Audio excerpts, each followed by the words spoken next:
Les filles dansent, les danseuses. Les piétons ignorent les feux à cause de toute la fumée. Quoi ? Les relations avec les filles ici, comment ça marche ?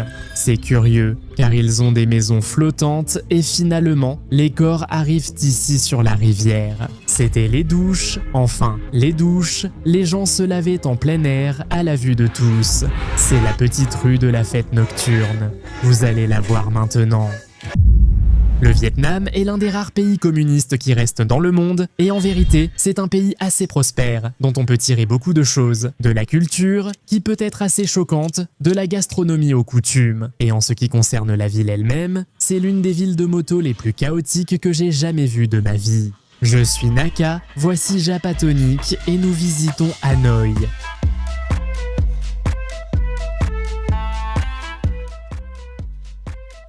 Nous sommes devant le lac, mais Hanoï est la ville des lacs, il y en a partout. Je ne connais pas le nom, mais c'est le plus célèbre, toujours présent dans les guides avec un pont. Ce bâtiment au centre du lac représente Hanoï. La zone la plus prisée est celle où la terre vaut plus qu'ici. Le mètre carré vaut environ 80 000 $, mais personne ne vend car tous sont propriétaires. Depuis longtemps déjà, les Vietnamiens sont très autonomes, très attachés à leurs affaires, ils gardent leur commerce traditionnel. Maintenant, ce pays, la quantité de motos, de voitures et tout ce qu'il y a ici est impressionnante. Et ici, tu n'as pas vraiment besoin de trop regarder. À quel point la moto arrive-t-elle ? Il suffit simplement d'avancer et eux savent juste s'adapter, comme une rivière harmonieuse qui s'est évitée. Et maintenant, comment faire ? La quantité de motos, cela produit un niveau de pollution très élevé. L'air de Hanoï est très sale. On voit tout le temps comme du brouillard et je ne pense pas que ce soit à cause du climat, mais plutôt à cause du niveau de pollution qu'il dégage. Les voitures et les motos. Mais c'est terrible la quantité de motos qu'il y a maintenant. Ils prévoient d'interdire bientôt les motos à essence pour passer complètement à l'électrique dans 1 ou 2 ans. Cela devra se faire progressivement car il y a trop de motos et tout le monde ne peut pas s'offrir une moto électrique immédiatement. Parce qu'en plus, ici, les niveaux de pauvreté, de richesse et tout ça sont extrêmement déséquilibrés. Un serveur, par exemple, gagnerait environ 2 $ de l'heure, soit entre 200 et 400 $ en moyenne. Il est aussi difficile d'estimer la part des classes moyennes, basses ou hautes dans les statistiques. On estime qu'un peu plus de la moitié appartient à la classe basse. La classe moyenne représente environ 30% et la classe haute entre 10 et 15%. De plus, les commerçants sont très travailleurs. Ils ouvrent le matin et ferment quand il n'y a plus de clients, conscients que travailler plus leur rapporte plus. Et c'est incroyable le nombre de vendeurs ambulants, de gens qui n'ont même pas un vrai stand de rue, mais simplement des personnes qui s'installent par terre et commencent à vendre des choses. Ici, il y en a partout. Je dois dire que même s'il y a plus de motos qu'en Chine, ils klaxonnent moins que les Chinois, en tout cas moins que ceux de Shenzhen. Il y a un magasin Miniso ici, c'est amusant car je l'ai vu en Chine et on m'a dit qu'il y en a ailleurs aussi. Mais c'est drôle parce que tout le monde pense que Miniso est une marque japonaise, je veux dire à tout le monde que Miniso n'existe pas au Japon et que c'est une marque chinoise. Chinoise. Tous, la fumée, quoi. Tous. Il y a des salons de massage partout et j'adore ça, car à l'entrée, ils mettent de jolies filles à la réception, mais ce sont juste des massages. Tout ce qui concerne les services de filles est illégal et par conséquent, c'est assez caché. Si c'est un endroit avec une entrée avec des canapés en cuir, une réception et tout ça, et qu'ils disent massage, spa de luxe, c'est comme si ce n'était pas un service pour les hommes. D'accord, et on va traverser, évidemment il faut regarder un peu, au minimum, mais bon, ici ça a été facile parce qu'il n'y a plus de motos qui passent. Mais oui, c'est vrai, en réalité, il y a très peu de feux de signalisation, et non seulement il y en a peu, mais en plus les gens ne les respectent pas. D'ailleurs, les piétons ne regardent même pas les feux parce que ça n'a pas de sens, c'est comme si les gens avaient complètement perdu l'habitude de regarder les feux de signalisation. Là, un avance doucement, il marche, il t'évite, tout le monde traverse la rue ainsi. Pour nous, les dames à côté ont fait bouclier. Nous sommes dans la fameuse rue où passe le train, très joli, mais complètement envahi de touristes. Le train part toutes les 3 heures, il est parti 5 minutes après notre arrivée, le prochain est dans 3 heures. L'endroit est vraiment beau, mais il y a trop de monde. Ah bon, ici ça s'est calmé à l'entrée. À l'entrée, ça s'est pas mal calmé.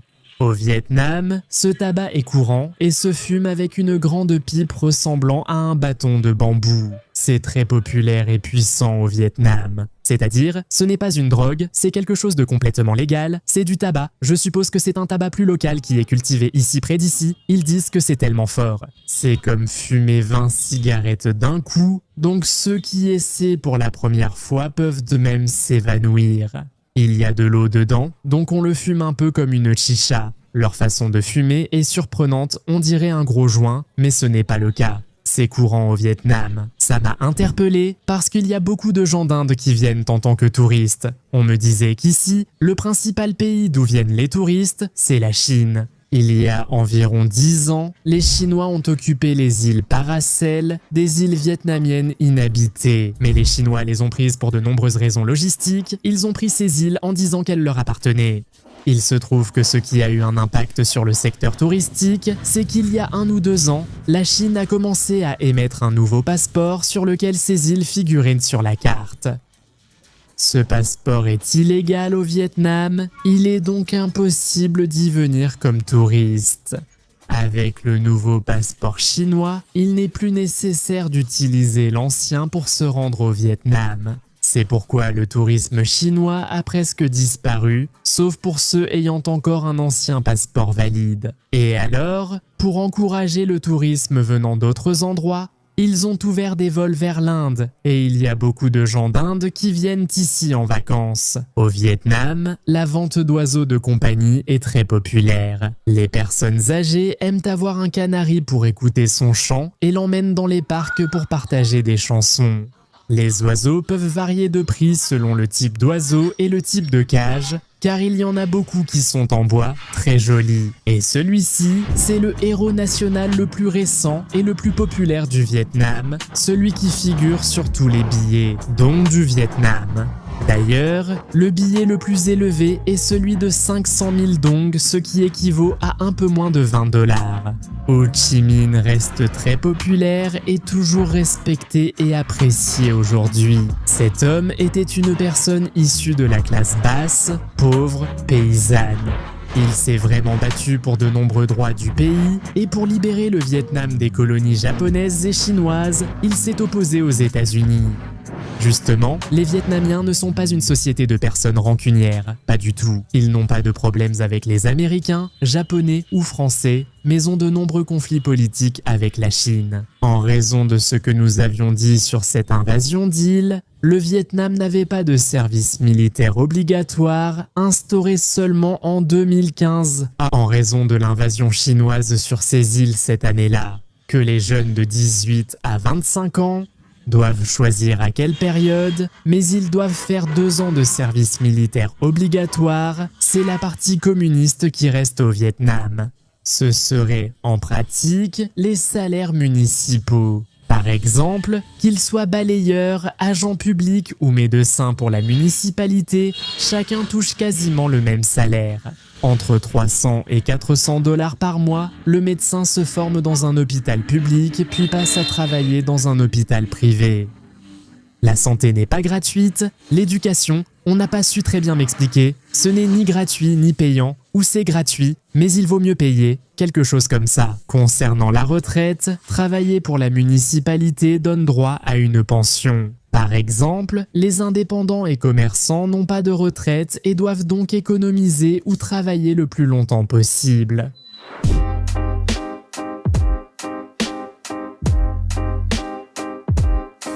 Aujourd'hui, nous rendons visite à un ami. Il y a ce détail qu'il faut laisser les chaussures à l'entrée. C'est une coutume similaire à celle du Japon, mais c'est très curieux parce que les chaussures se laissent dehors. Salut Alberto, comment vas-tu ? Bienvenue. C'est la 2e prise. Il nous a invités et on lui a demandé de voir sa maison, car j'étais très curieux de découvrir les maisons au Vietnam. C'est un appartement à 1 étage, la maison est immense. Oui, elle est vraiment grande. Quelle est la superficie de cet endroit ? Environ 90 mètres carrés. Cette maison n'a qu'une chambre pour 2 personnes. Au Vietnam, les gens vivent à plus dans des maisons bien plus petites. Il est très courant par exemple que 3 jeunes partagent une chambre, voire même un lit. Bien sûr, cela dépend aussi du budget. Oui, cette maison est bien. Combien coûte la location? Eh bien, au taux de change, cela fait 430 $ par mois. C'est très abordable. À Tokyo, tu n'as que cet espace chez toi.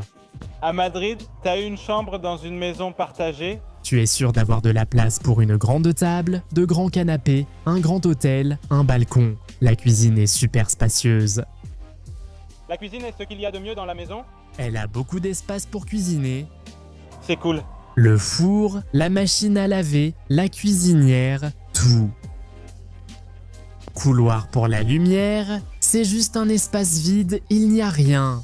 Oui, un peu comme une ventilation. Ici, il y a les salles de bain. Voici la salle de bain qui est très petite pour faire pousser des germes à la maison. Non, mais c'est très bien. Il y a une baignoire séparée, c'est une salle de bain.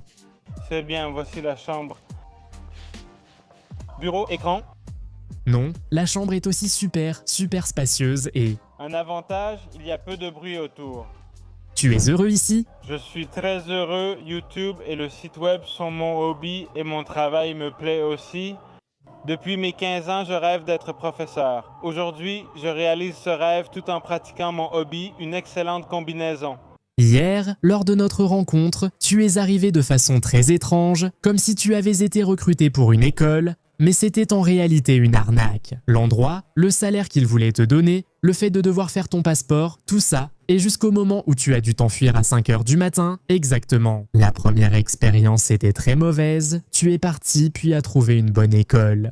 C'était catastrophique. J'ai passé quelques mois sans travailler, hésitant à retourner en Espagne chercher autre chose, puis j'ai eu de la chance. Je fais partie de ceux qui paient le moins pour leur logement au travail. Les autres paient 600, 700.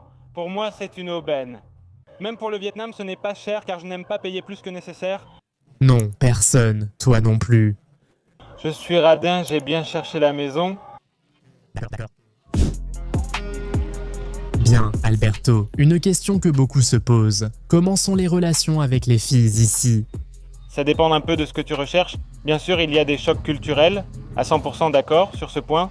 Par exemple, quand j'ai commencé à vivre au Vietnam, j'ai téléchargé les applications de rencontres classiques et j'avais énormément de matchs. Je me disais, mon Dieu, c'est incroyable, je suis tellement heureux, je n'ai jamais eu autant de succès. Mais soudain, quand j'ai commencé à leur parler, c'était des femmes qui cherchaient pratiquement un mari. Tu vois, putain, beaucoup de matchs, mais au final, on ne cherche pas la même chose, tu comprends? Bien sûr, bien sûr, bien sûr. Alors j'ai dû changer ma description et dire, écoute, je ne cherche pas quelque chose de sérieux. Et là, j'ai eu beaucoup moins de matchs, mais des matchs plus compatibles. Ah, ok, bon, bien, c'est-à-dire? des gens un peu plus ouverts d'esprit, moins traditionnels, bien sûr. Et les filles vietnamiennes, elles sont comment? Tu remarques une différence avec les filles d'Espagne, par exemple? Il y a beaucoup de différences en moyenne. Ici, les gens sont moins ouverts concernant les relations et tout ça qu'en Espagne, donc les gens sont plus réservés. Les relations prennent en général plus de temps à se former, disons, ou du moins, c'est mieux. Le premier baiser n'arrive pas le premier jour. Bien sûr, je trouve que, comme au Japon, se mettre en couple peut arriver dès le 2e, 3e ou même 4e rendez-vous, ce qui reste normal. En Espagne, il m'était difficile d'avoir une relation sérieuse alors qu'ici c'est plus facile. Et il y a aussi le fait qu'ici, les gens s'engagent beaucoup dans la relation. C'est-à-dire que mes relations en Espagne étaient un peu plus fragiles qu'ici. Oui, ici je remarquais que quand j'étais avec quelqu'un, la personne était vraiment engagée avec moi. J'apprécie beaucoup cela chez les personnes avec qui j'étais au Vietnam, car elles m'ont vraiment donné confiance. Concernant la personnalité, elles ont un caractère fort. Les Japonaises étaient réputées soumises, mais ce n'est plus vraiment le cas aujourd'hui. Les femmes ont souvent plus de caractère que les hommes. C'est-à-dire ? En réalité, c'est maintenant à l'homme d'être patient. Il y a 50 ans, c'était plutôt la femme car elle était plus soumise. Voyons, selon mon expérience, les femmes vietnamiennes ne sont pas soumises. Là-bas, les femmes travaillent beaucoup, ici non. Presque toutes les personnes et chefs avec qui j'ai travaillé étaient des femmes, dont une présidente du gouvernement. Au Vietnam, les femmes jouent un rôle important. Pendant la guerre du Vietnam, elles ont combattu dans l'armée aux côtés des hommes contre les États-Unis.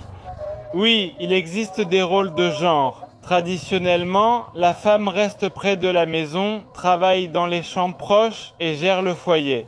Et l'homme a une vision d'être celui qui peut-être va plus loin pour travailler, mais en réalité, il y a des femmes très fortes et d'après mon expérience, non. Mes relations, par exemple, n'étaient pas avec des personnes qui faisaient ce que je voulais, c'est-à-dire ce n'étaient pas des femmes qui s'adaptaient à moi. C'était un peu donnant-donnant dans ce sens. On dit que les femmes asiatiques sont plus soumises, mais pour moi, elles sont surtout plus engagées et traditionnelles, pas forcément plus soumises. Sujet intéressant auquel j'ai beaucoup réfléchi. Comment l'expliquer? Il y a souvent des exceptions, non? Oui, bien sûr, oui, allons-y. Le fait est que c'est un moi. J'ai aussi eu des rendez-vous avec des personnes un peu dérangées, très dominantes et vraiment pas du tout harmonieuses.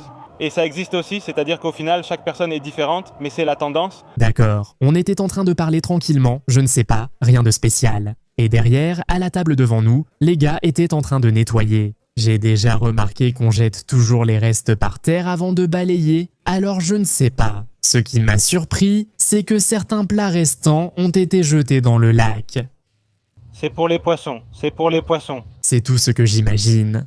La question du service militaire obligatoire, après m'être bien renseigné, il est obligatoire en théorie, mais au final presque personne ne le fait. Il s'avère que ce n'est pas obligatoire. Si on travaille ou si on va à l'université, soi-disant, si on va à l'université, on peut repousser jusqu'à 27 ans, mais il paraît que c'est très facile d'y échapper, et donc en gros, très peu de gens le font. C'est Justo Alberto qui me l'a raconté, il a demandé à sa copine qui a des frères de cet âge-là, et ils disent que personne ne le fait.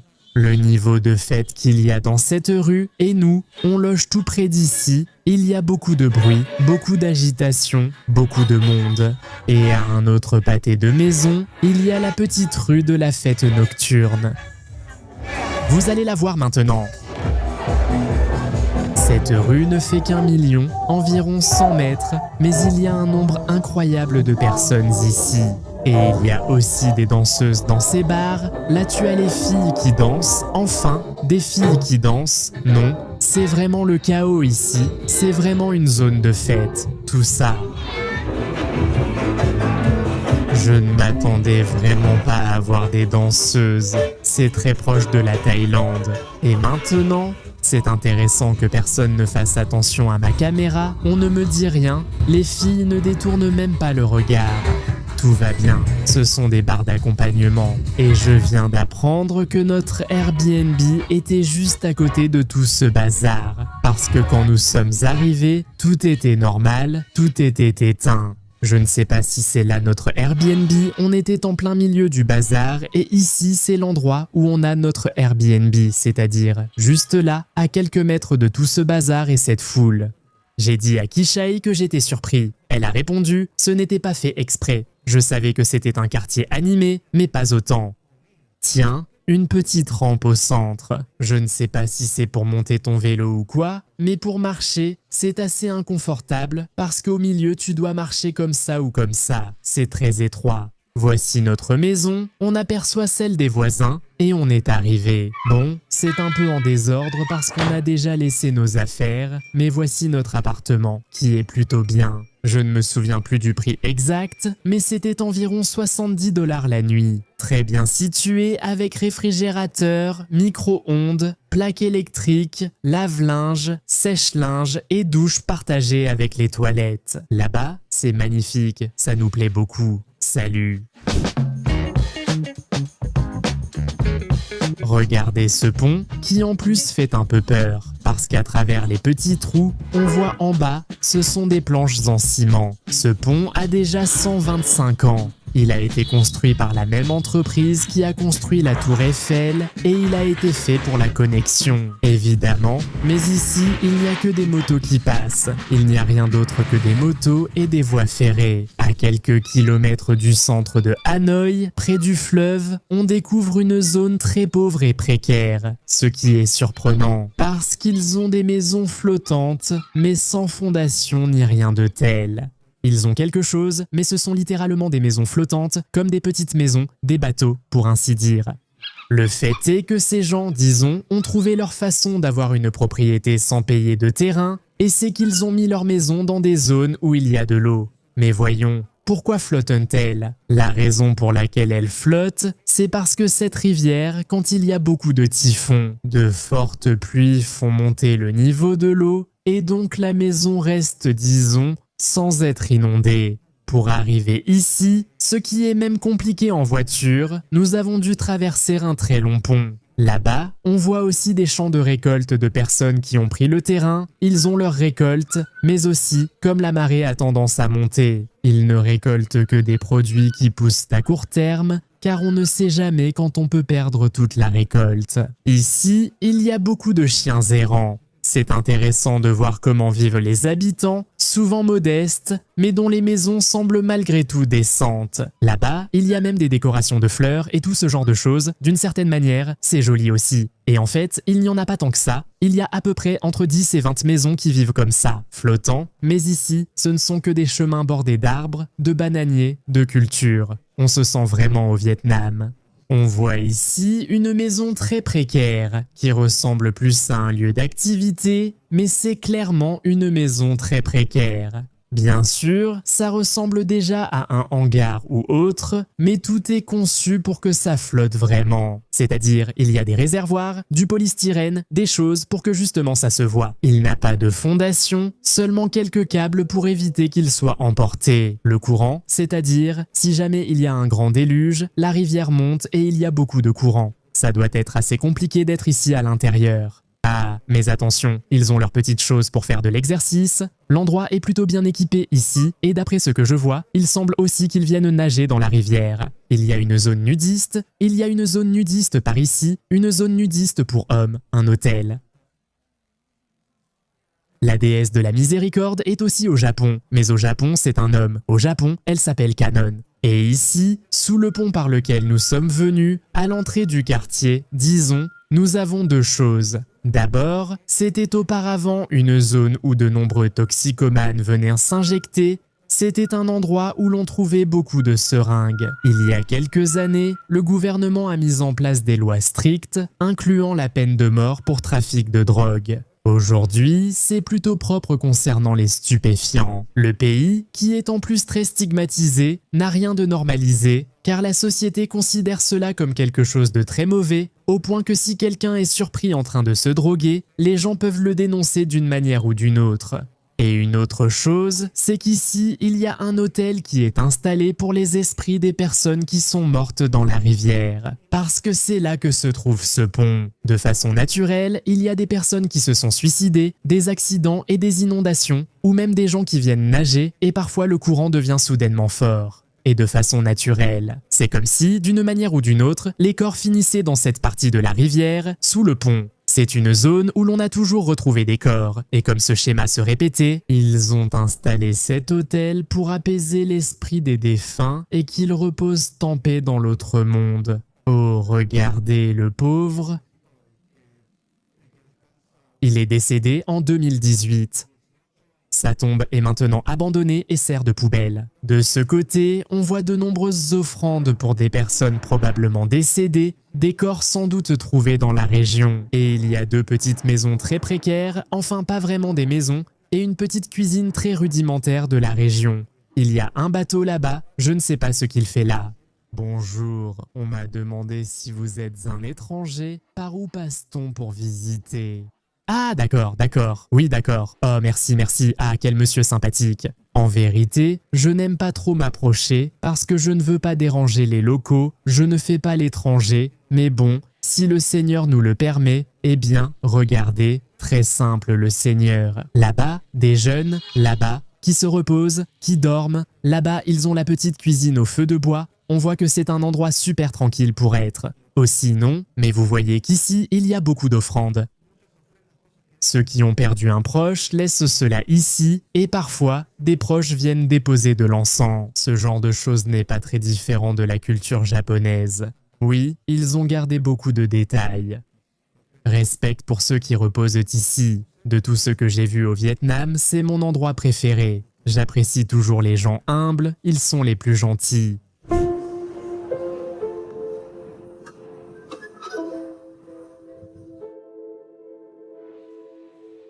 Nous sommes à la prison de Hoa, aujourd'hui transformé en musée. Les Français l'ont bâti à la fin du 19e siècle pour y détenir les opposants politiques au régime. Et après la Seconde Guerre mondiale, en 1954, elle est devenue une prison ordinaire, puis, pendant la guerre du Vietnam, elle a également servi de prison pour les Américains. Les Américains ne sont jamais venus à Hanoï. Parfois, des avions étaient abattus et un parachutiste tombait ici. Il les mettait et les gardait attachés à cet endroit. Et si jamais il se comportait bien, il n'était attaché que par un seul pied, et s'il se comportait mal, c'était les 2 pieds. En cas de besoin, ils jetèrent de l'eau froide en hiver. Mais, selon certains, les Américains n'y étaient pas si maltraités. La prison était surnommée le Hilton de Hanoï. Mais honnêtement, qui peut vraiment passer un bon moment en prison? C'était le cachot pour les fauteurs de troubles où on leur attachait les pieds en position allongée, la tête inclinée vers le bas. C'est-à-dire qu'on a une mauvaise sensation, comme si le sang montait un peu à la tête.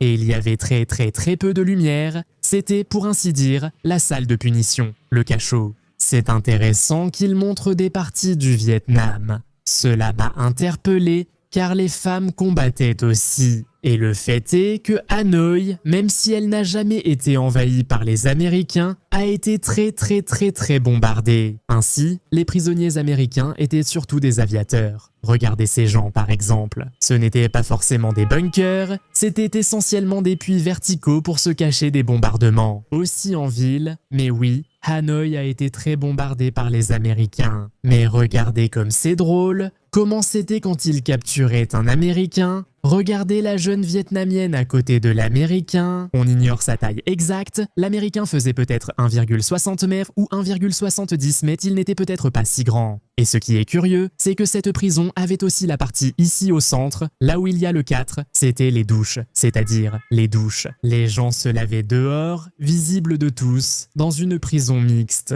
J'imagine qu'ils se relayaient pour se laver, c'est très intéressant. Ceci était une pièce de ce qui était l'égout de la prison. Et le fait est que de nombreux Vietnamiens, enfin pas nombreux, pardon, 10 Vietnamiens ont réussi à s'échapper par ce petit espace, c'est-à-dire à l'époque où elle était utilisée comme prison pour Vietnamiens. Ils se sont échappés d'ici, mais pouvez-vous imaginer qu'une personne puisse passer par là ? Imaginez la taille des personnes. À l'époque, ils étaient très maigres et c'était un autre type d'égout, sans barreaux.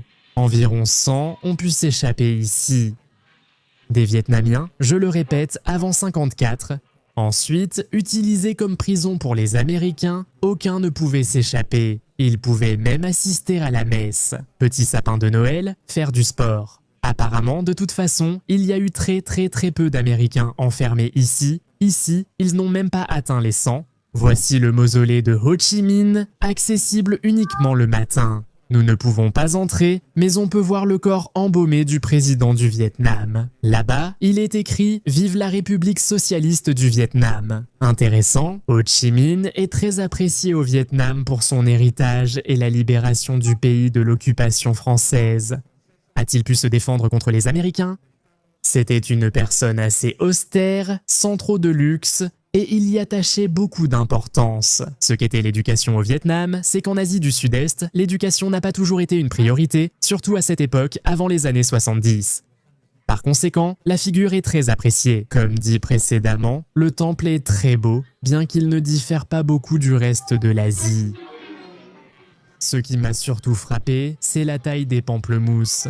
Regardez celui-ci, il est énorme, vraiment géant. Je ne veux pas le toucher par respect. Ce qui m'attire vraiment l'attention, c'est qu'à l'intérieur du temple, au lieu d'être silencieux, il y a de la musique, une musique de méditation. Ça m'intrigue, là-bas l'autel avec Bouddha, comment ne pas le mentionner? Ici aussi, le manji, symbole bouddhiste, est fréquent. Eh bien, des personnes qui sont décédées, qui d'après ce qu'on me dit, sont liées au temple. Pour être honnête, je repars amoureux de la richesse culturelle du Vietnam, ce pays m'a beaucoup plu, je le recommande vivement. J'espère que ça vous a plu, à la prochaine. Salut à toi, ta famille, ton animal et ce voisin. Salut!